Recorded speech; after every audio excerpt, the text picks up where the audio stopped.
Hell, YouTube, we've been cleaning up the shop lately. It's actually halfway organized in here. Even cleaned the rug, swept the floor. You can actually get through here. After doing the car, I had stuff all over. Especially over here, I had cardboard thrown down there and all kinds of stuff. It's a little better. We're going to do something. It's 65 degrees.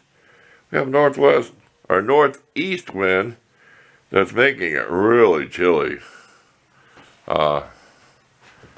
Temperature's not too bad over here, but it's just not nice enough. We're going to get a few little twigs and stuff, get it up around about 70 degrees so it's nicer in here.